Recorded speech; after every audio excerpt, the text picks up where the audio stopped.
In today's economy, cash flow is tight and families are held captive to high interest rate credit card debt. What people don't realize is how they structure their current mortgage can significantly reduce these problems. At Churchill Mortgage, you'll get a free analysis and learn how to eliminate credit card interest rates, lower bills, and start taking control of your budget. Get started at ChurchillMortgage.com. This is a paid advertisement. NMLS ID 1591. NMLSConsumerAccess.org. Equal housing lender. 1749 Mallory Lane, Suite 100, Brentwood, Tennessee 37027.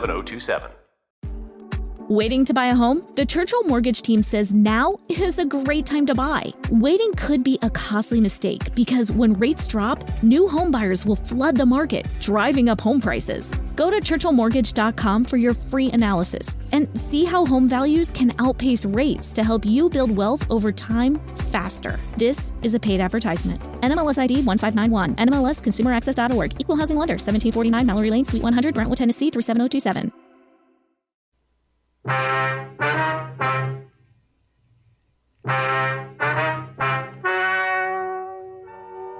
Ladies and gentlemen, the story you are about to hear is true. The names have been changed to protect the innocent. Dragnet is brought to you by Chesterfield, made by Liggett & Myers, first major tobacco company to bring you a complete line of quality cigarettes.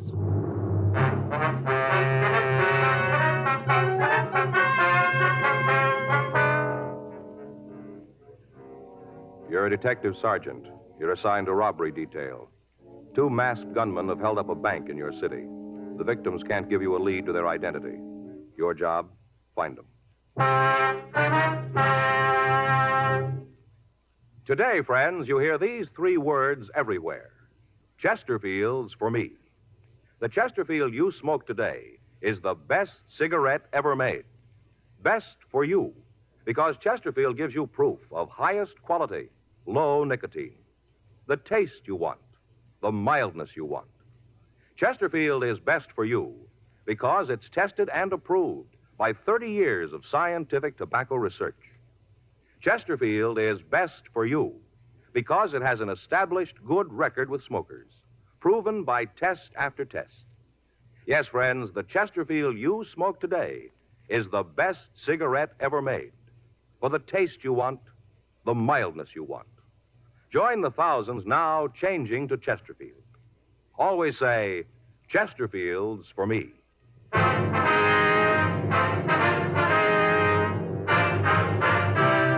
Dragnet, the documented drama of an actual crime. For the next 30 minutes, in cooperation with the Los Angeles Police Department, you will travel step by step on the side of the law through an actual case transcribed from official police files.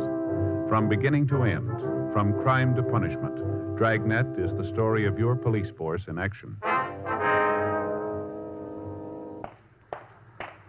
It was Tuesday, June 3rd. It was warm in Los Angeles. We were working the day watch out of robbery detail. My partner's Frank Smith. The boss is Chief of Detective Thad Brown. My name's Friday.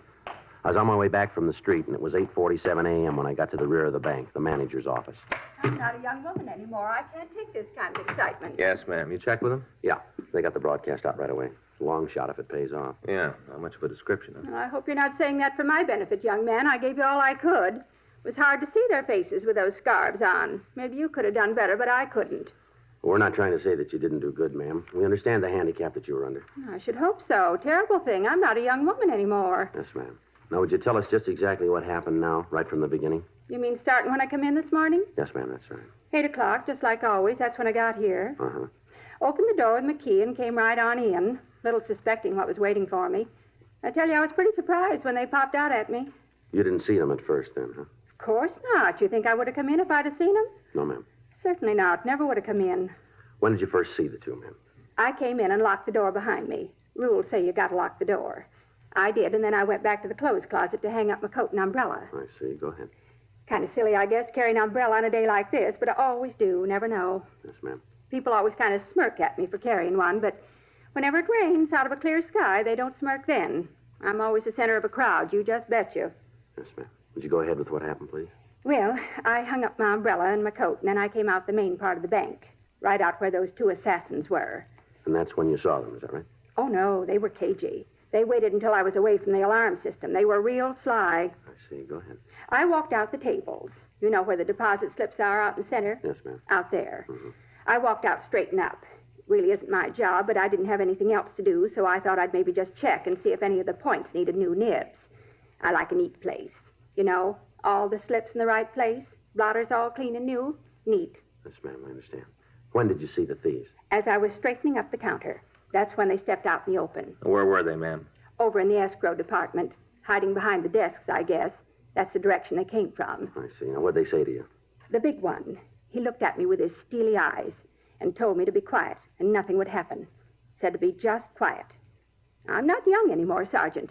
A thing like that can be a tremendous shock. Yes, ma'am. Were both of the men together at that time? I don't understand. Well, did they both come out from behind the counter? Oh, yes. The big one had a machine gun, and the other, the little scrawny one, had a pistol. Now, you're positive the big one had a machine gun? Listen, young man, I've seen enough movies and television to know a machine gun when I see it. Don't you think I don't? Now, about the pistol, was it a revolver or an automatic? What? Well, look here. Did it look like this gun of mine? No, it wasn't like that. It was more the kind you see in movies. More mean-looking than that. Real mean-looking, kind of flat-like. I see. It was an automatic then, huh? Well, I don't know what it was, but it was real mean. And furthermore, I wouldn't be surprised if there were real bullets in it. Not in the least. All right. Now, after they came out from behind the counter, what happened? They asked me what time the rest of the staff came in. Mm-hmm. I told them, any time. That seemed to make them happy. Why do you say that? Because one of them, the big one, turned to the little runt and said, just like clockwork. That's what he said. Just like clockwork. I'm going to tell you something. Sort of a clue. Yes, ma'am. What's that? These fellas been planning this a long time. They knew all about how the bank works, what time everybody comes in and all. They even knew about the keys. What keys? The ones to the bank door. They knew who had them. Uh-huh. First thing they wanted to know after they asked about the staff was where my key was. You have a key to the vault? No, not to the vault itself. Just to the doors in front of it. You know the barred doors in front of the vault door? Yes, ma'am. To those. Uh-huh. Did you give the men your key?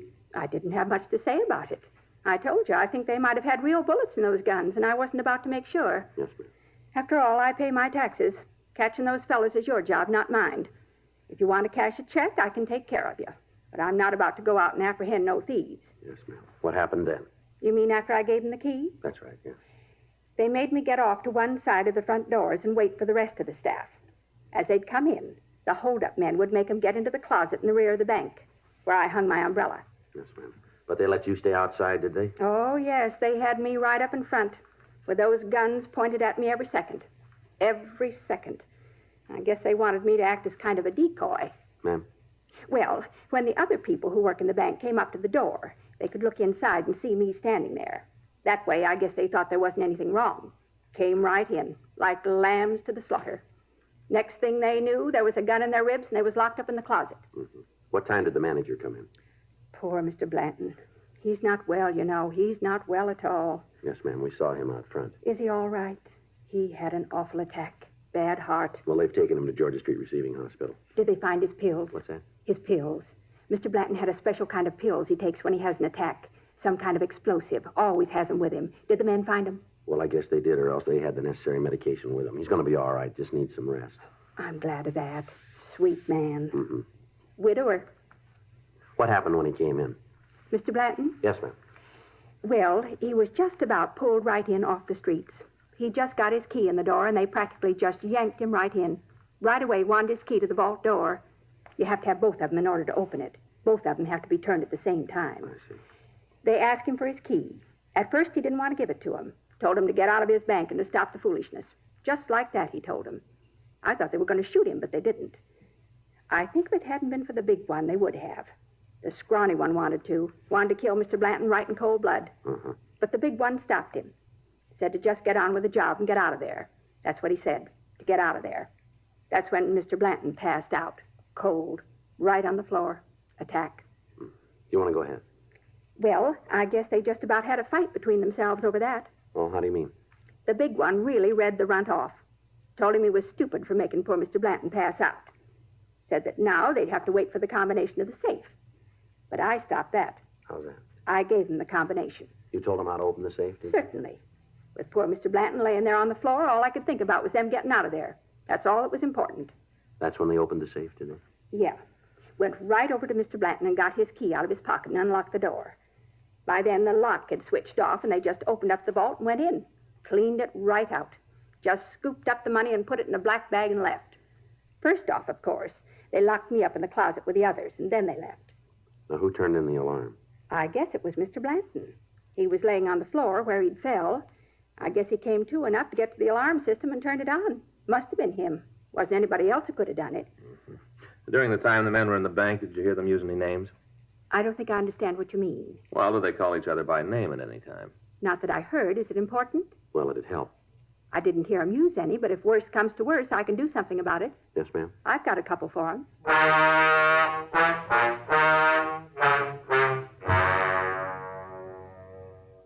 We obtained a complete description of the hold-up pair, and a supplemental broadcast was put out.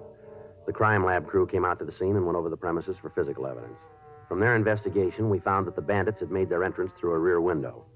They'd sawed through the steel bars and broken the glass. From there, they'd come in and apparently had waited for the employees to arrive. We'd ascertained from the cashier that both men had worn gloves, so there was no chance of getting any fingerprints. In the dirt on the alley pavement, Lee Jones was able to find several good impressions of footprints. These were photographed and booked as evidence. Because of their placement, it was more than likely that they belonged to the thieves. Also in the alley, he found several broken hacksaw blades. These were booked, their numbers noted, and a request sent to the manufacturer for the name of the store that had sold them. The other employees of the bank were questioned, and they verified the story and the description that we'd gotten from the cashier. The stats office started a run on the M.O. used, and the victims were taken downtown and asked to go through the mug books. They were not able to give us an identification of the thieves. That afternoon at 3:47 p.m., Frank and I met back in the squad room. Hi. Hi. How'd the stats office do? Well, I got the list right here, 18 possibles. Yeah. Any of them look good? Couple. Skipper around? No. You went over the inspector's office. Anything special? Well, I wanted to check with him on who's going to work with us on this thing. We left word. Murph and Gaffney are with us. We can use Pinky and Stromwell if we need them. Is Murph around? No, I went down to R&I. He had a hunch this might tie in with a heist they worked on last month. Same M.O. Figured he might as well check it out. Well, as soon as he gets back, maybe he'll give us a hand with this list, huh? Yeah. How about the bank manager? Any word there? I called Georgia Street, talked with Dr. Sebastian. He said Blanton has been released to his own doctor. What kind of conditions is he in? Should be able to talk to him tonight. Guess it was a pretty bad attack. Sebastian said he was in rough shape. Well, let's check out. We can tag Murph in the hall. Is Gaffney with him? He was. All right, let's go. You want to sign us out? Yeah. I got it. Robbery Friday. Yeah, he's here. Just a minute. For you, Frank. Okay. You want to take care of the book? Yeah. Who is it? He didn't say. Just want to talk to you. Oh. Smith speaking. Yeah, that's right. Huh? Yeah, sure we can. Yes, sir, we can right away. Mm-hmm. You want to give me that address? Uh-huh. Yes, sir. Okay, thank you. I have it. Yeah, right away. Goodbye. It's Blanton's doctor. Yeah. Says he wants to see us right away. Yeah, what about? Well, Blanton says he remembers that when the thieves left the bank, a customer came up to the door. Yeah. He heard the big one tell the other one to take off his mask. Uh-huh. The customer got a good look at both of them.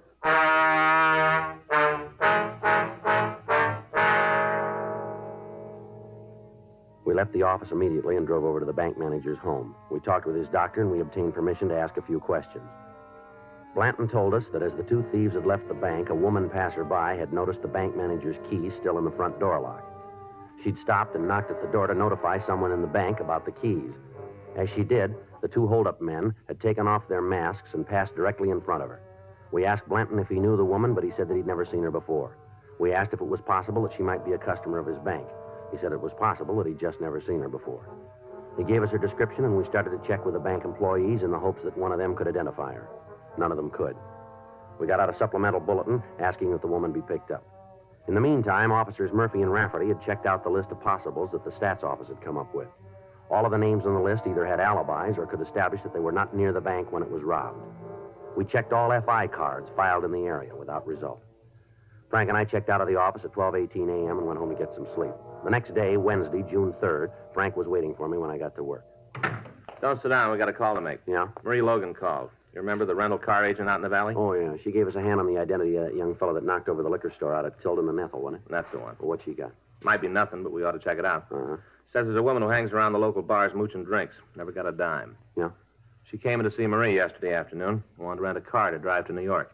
Where do we fit in? She wanted to pay in advance. Yeah. Offered Marie brand new $100 bills.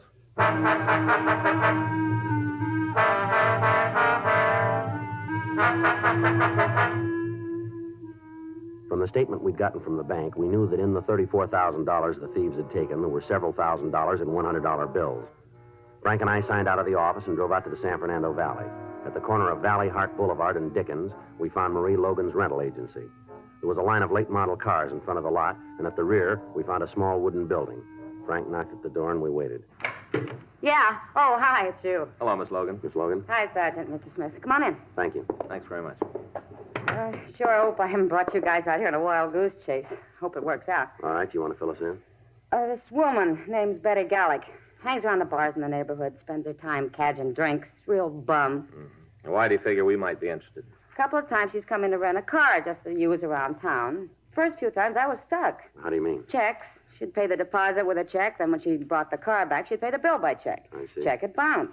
Then when I'd call her, she'd come in and pick it up and give me the cash to cover it. That was the only reason I didn't turn it over to you. She always paid up. Mm-hmm. Now, this time she had the cash, though. Yeah. Came in, wanted a new Lincoln to drive to New York. She was dressed like always. Cheap cotton dress, cloth coat, even had the imitation leather purse. Kind of supposed to look like real leather, but as soon as you get inside 10 feet, you know it isn't. You know what I mean? Yes, I think That so. kind. Well, anyway, when she asked for the car, I told her I couldn't let her have it, said I'd been stung too many times before. So right off, she said she wanted to pay cash. That's when she opens his crummy purse, and the dough almost fell out. Must have had a couple of $1,000s in there, maybe more. Well, you said something on the phone about $100 bills. Yeah. She pulled out a couple of them to show me she could pay cash. I asked her where she got them. What'd you say to that? Said it wasn't any of my business. Told me as long as she had the money and a driver's license, I should ought to rent her the car. I thought I ought to check with you first. Mm-hmm. Now, you got an address on this Gallic woman? Yeah. After I called this morning, I checked through the records. Got her home address and the driver's license number. She got any friends you know of? Just about on every bar stool where she hung out. I mean anyone special. Oh, I don't know. I saw her a couple of times with the same guy in the place down at the corner. Hot days, I sometimes go down there for a beer. Mm-hmm. Well, I've seen her there with this one guy a couple of times. You know who he is? No, not his name. I've seen the two of them drive away together a couple of times. He's got a flashy convertible. Guess he drove it out here. Well, how do you mean? The car's got a New York license plate. Oh, excuse me. Yes, ma'am. Go ahead. Logan Rental Service. Yeah. Uh-huh. Yeah, I know her. Yeah. You sure about that? Sure. Okay. Thanks. Goodbye. That tears it. What's wrong? There was a rental agency in Hollywood. Called to ask me about Betty Gallick. Seems she gave me as a reference. Yeah. Came into their place and rented a car from them. Paid cash for it. Was she there now? No, she left for New York this morning.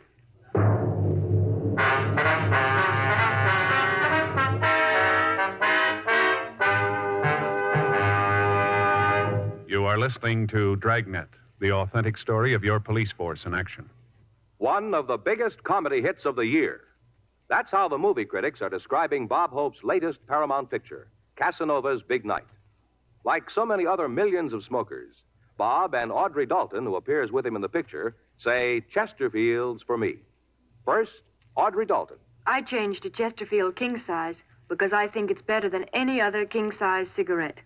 Bob Hope says, 5 years. That's how long I've been smoking Chesterfields. And they have what it takes to satisfy me. What's more, I've seen how they make Chesterfields down in their Durham factory. And I wouldn't smoke any other cigarette. Try Chesterfields yourself. You'll find they're best for you, too. yes, either way, regular or king size, smoke America's most popular two-way cigarette. Join the thousands now changing to Chesterfield.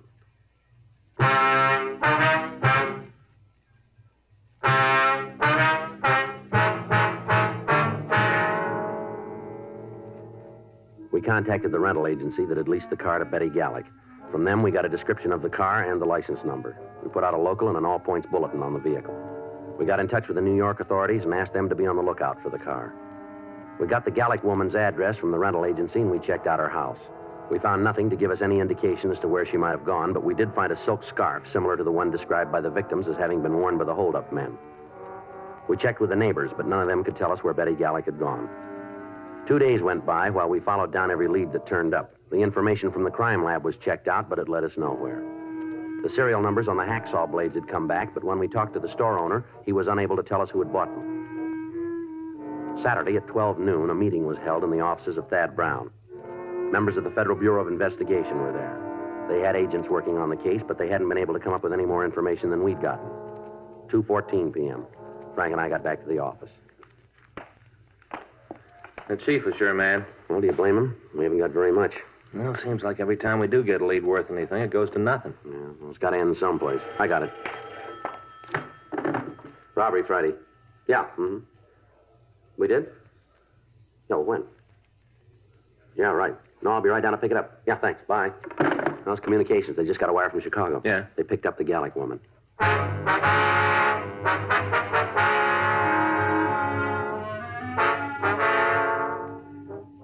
Betty Gallic had been picked up south of Chicago and held in answer to our communication. However, when she was picked up, she was in the company of 2 other women.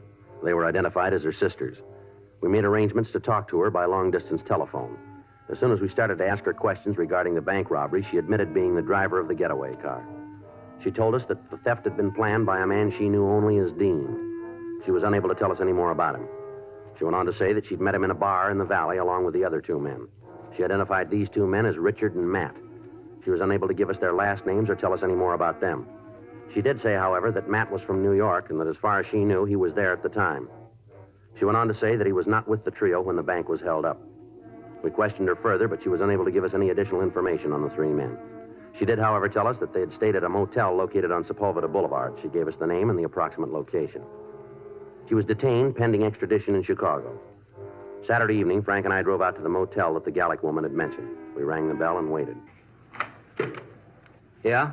Lights on. We got no vacancies. Police officers, we want to ask you some questions. What about? A couple of men who stayed here. Anybody in this place who's got trouble with the cops has to get out. You tell me who they are, and I'll throw them right at you. I don't want no trouble. Now, who are you looking for? One of them's tall, the other's short. Named Dean and Richard. What about the last name? We haven't got that. I don't need it. I know who you mean. Yeah. Sure. Dean Franklin, Dick Norton, a couple of no goods. They ain't here no more. You know where they are? I'm not sure. I think maybe I got an address in my desk. Come on in. Thank you. I'm Jim Allison. Well, this is Frank Smith. My name's Friday. What have the boys done? Just routine. We want to talk to them. You won't tell me, huh? It'll be better if we talk to them about it. Well, have it your own way. I don't want to get mixed up in anything. Those boys got themselves a bucket of trouble. I want no part of it. While they was here, they paid their rent and didn't cause much trouble. That's all I was interested in, as long as they didn't cause any trouble. Yes, sir. How long ago did they leave? I guess it's about a week ago. I got it in the books. I can check it for you if you want. Yes, sir. We'd like to have the information. Sure, I'll get it for you. They have any visitors while they were here? A couple of guys come around in the morning. That's about it, though. Look like bill collectors. The boys never let them inside. Used to talk on the porch. Mm-hmm. The 3 of them move out at the same time? No. Matt left a couple of days before. Said he was going back east. I think he had some kind of a job back there. They wasn't real chummy, you know. Kind of kept to themselves. All right, sir. Would you see if you got that address where they might be? Oh, sure. Forgot all about it. It's in the desk, I think. Always running into this kind of thing with a motel. Yes, sir. What's that? Wrong people renting rooms. We got no way of checking on them. Seems like whenever somebody's got trouble, they pick a motel to have it, and it never ends. Now, let's see. Yeah, here it is. They left this in case I got any mail for them. Said just to send it on. Here you are. Thank you. It's a place out in West Los Angeles. Thank you very much, sir. Glad to help out. You can't tell me what this is about, huh? No, sir. It's police business. You figure you're going to have any trouble with them? Well, it's hard to say. It'll depend on how they want it. Well, if I was you, I'd take it easy picking them up. Why? Because I know Franklin's got a gun.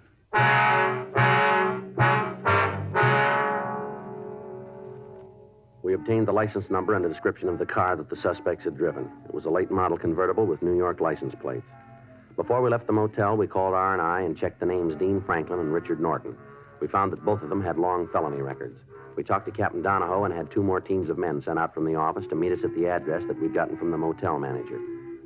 From what we knew of the 2 men, taking them into custody would be difficult. Frank and I left the motel and drove out to the address in West Los Angeles. It was a 1-story wooden building set well back on a weed-filled lot. A late model car was in the driveway. 10 minutes after we got there, Officers Murphy, Rafferty, Meade, and Leitner met us. Murphy had brought 2 sawed-off shotguns loaded with double-aught buck and several tear gas grenades. The only chance we had of taking the men without bloodshed was to use the one element on our side, surprise. Murphy and Rafferty went around to the street at the back of the house, and Leitner took the other. When all of us were in position, Frank and I prepared to move up to the front door. You all set? Just a minute. All right, let's go. I don't see anything. Well, they might have seen us. You better take it easy. Right.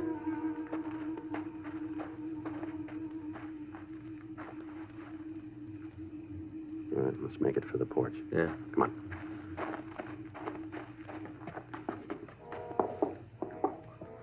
You okay? Yeah.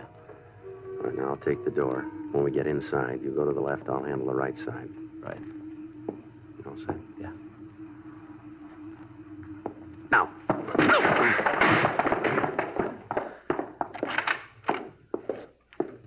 How about it? Nothing.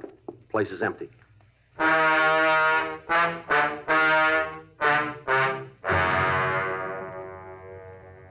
We searched the house, but we found no trace of the suspects. From the clothing in the closets, we figured that they had not moved out. And going over the house, we found a machine gun hidden in one of the bedrooms.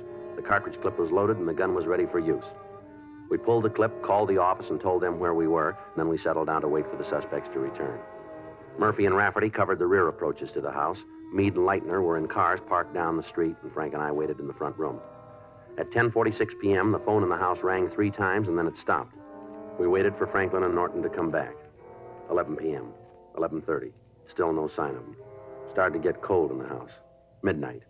12:30, the phone rang again. 12:45. From down the street, we heard a car approach. Joe? Yeah. You see anything? Just a minute. Pull that curtain back. Yeah. It's a Ford sedan coming down this way. Uh-huh. It's pulled into the driveway. Wait a minute. Yeah, it's them. Just the two of them? Near as I can tell, yeah. They're getting out of the car. Yeah. How about Leitner and Meade? Yeah, I see them. They're starting to get out of the car down there. Better cover the door. They're coming in. Right. Police officer, stand still. Run, Dick, run! Get the other one, Frank. Hold it up. Hey, Leitner, he's coming at you. No, hold it up. We got him, Frank. All right, Franklin, turn around. How'd you get to us? Who told you? Put your hands behind you. Who told you we were here? Somebody had to tell you. You'd never have got us without somebody tipping you. It was that lush Betty, wasn't it? It was her that told you. All right, outside. Come on, move. Had to be her. She was the only one that knew. Had to be her. You'd never have made it without her. You're wrong. Huh? We'd have made it. Come on.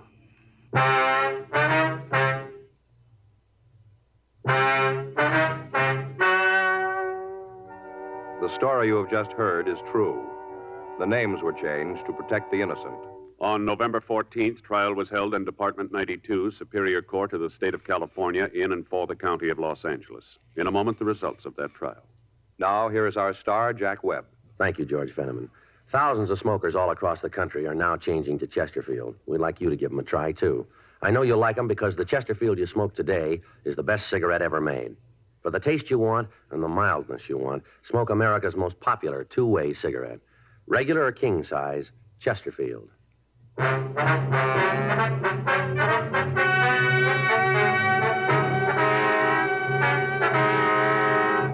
Dean Roger Franklin, Richard Henry Norton, and Betty Elaine Gallick were tried and convicted of robbery in the first degree.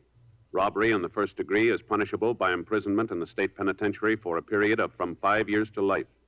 Further investigation showed that Matthew Arthur Ross had no part or knowledge of the crime.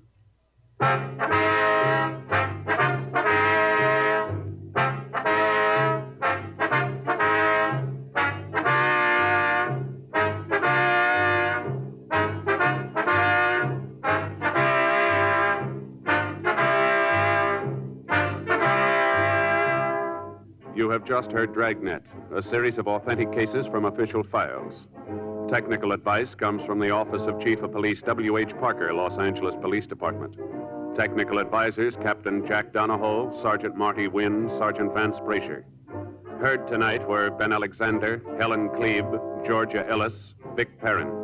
Script by John Robinson. Music by Walter Schumann. Hal Gibney speaking. Watch an entirely different Dragnet case history each week on your local NBC television station. Please check your newspapers for the day and time. Chesterfield has brought you Dragnet, transcribed from Los Angeles. Filter cigarette smokers, here is headline news. Nationwide demand for L&M filters drops price. Now you save up to 4 cents a pack, 40 cents a carton. Now everyone can afford America's highest quality and best filter tip cigarette. Remember, only L&M's have the miracle filter tip containing alpha cellulose. You get much more flavor, much less nicotine. Buy L&M filters, the distinctive monogram cigarette at the new low price. L&M filters.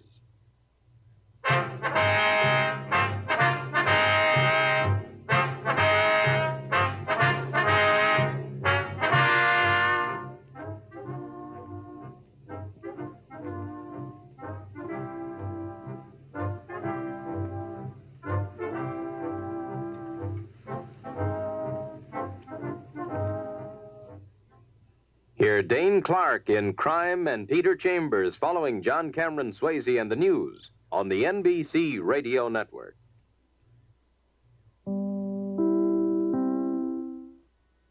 Ever felt judged at the gym? You don't know how to use the leg curl machine? Are you serious? Is this your first day alive? No, it's okay. I love helping people during their first day on Earth. At Planet Fitness, get energy without the judgment and join the judgment-free zone. Never intimidating, always free fitness training and equipment for every workout. Get energized today during the Big Fitness Energy Sale for 24 cents down, $10 a month. Cancel anytime. Deal ends Friday, January 12th. See Home Club for details. Ever felt judged at the gym? You don't know how to use the leg curl machine? Are you serious? Is this your first day alive? No, it's okay. I love helping people during their first day on Earth. At Planet Fitness, get energy without the judgment and join the judgment-free zone. Never intimidating, always free fitness training and equipment for every workout. Get energized today during the Big Fitness Energy Sale for 24 cents down, $10 a month. Cancel anytime. Deal ends Friday, January 12th. See Home Club for details.